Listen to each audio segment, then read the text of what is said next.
G'day, my name's Glenn Mortimer. We're going to run through a few different things today. There's going to be 6 lessons altogether. This is the first one.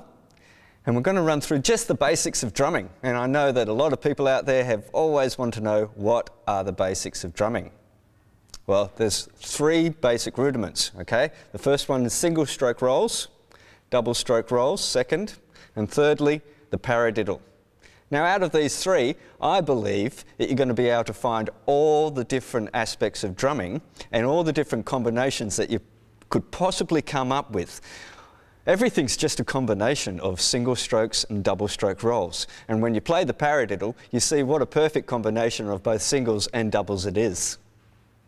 When you go through these exercises, I want you to think of 3 different things.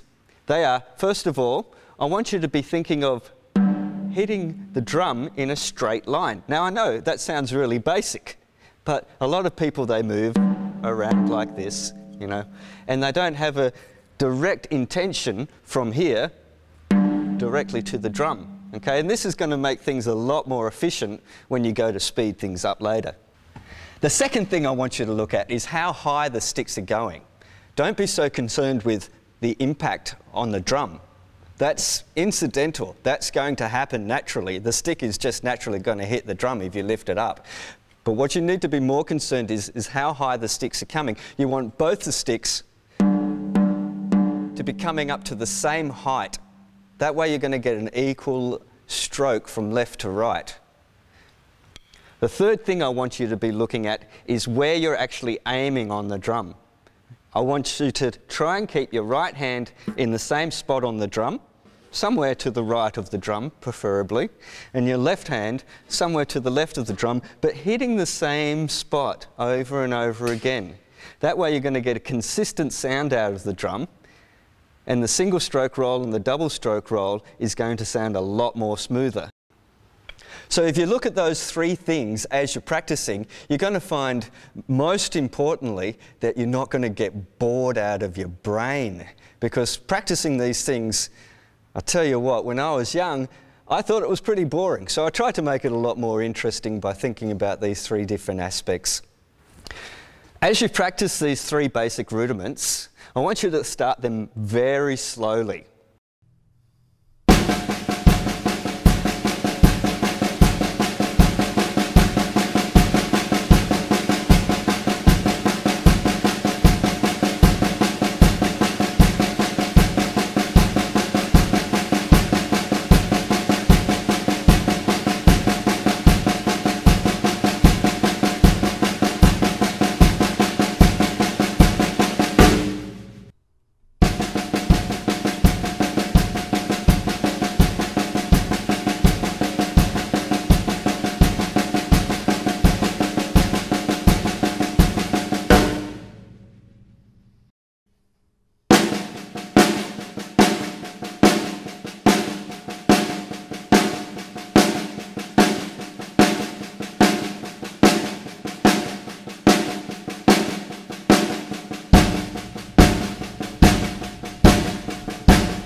When you become more confident and you can play through these rudiments for at least 1 minute, non-stop, without making a mistake, without speeding up or slowing down or glitching or hesitating, then, and only then, should you then speed them up.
One of the important aspects of playing the drum kit is that it's a combination of drums.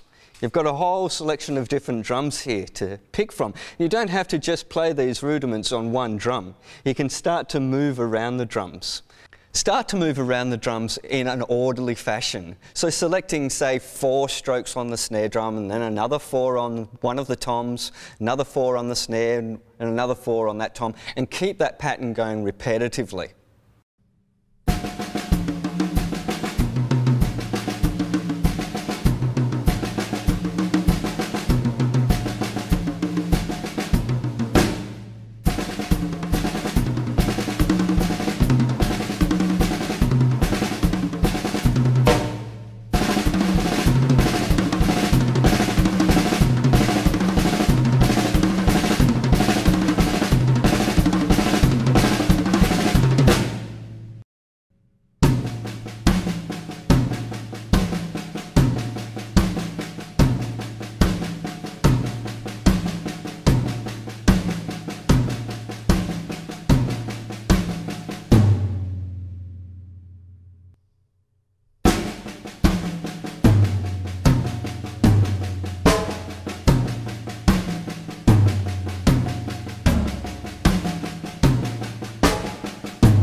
When you become more confident about playing around the drum kit, you can start to improvise a little bit more.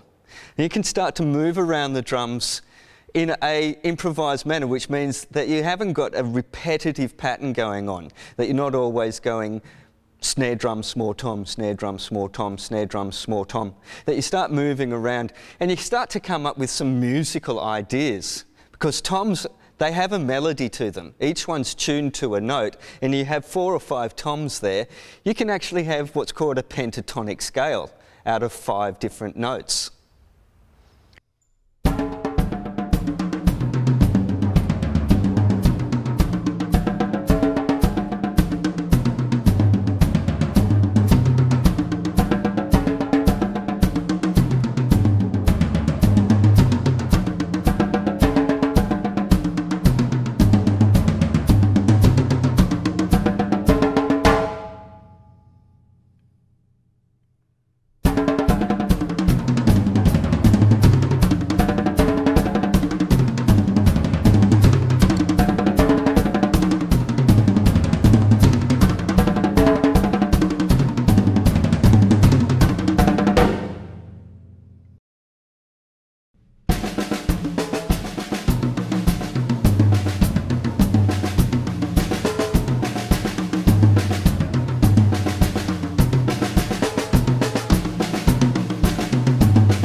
When you start to come up with some of these ideas of your own, that's when you start to add your own signature to these things. I mean, they're just rudiments. There's 27 basic rudiments, and we're just practicing 3 of them here: the singles, the doubles, and the paradiddles. Now, all drummers right throughout the ages, or at least for the last few hundred years, have played these 3 basic rudiments. So you're going to think, well, it's nothing special, everyone's done this before. But the way you choose to orchestrate it around the drum kit is going to be what gives it your stamp, your special little nuance.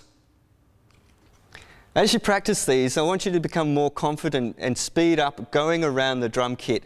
Pick out the ones that you like. And you'll know the ones you like, because they're going to be the ones that kind of make you sit up straight as you're playing them. You'll go, oh, I liked that. I want to keep practicing that one. And that's the one that you're going to practice, and it may become one of your signature licks.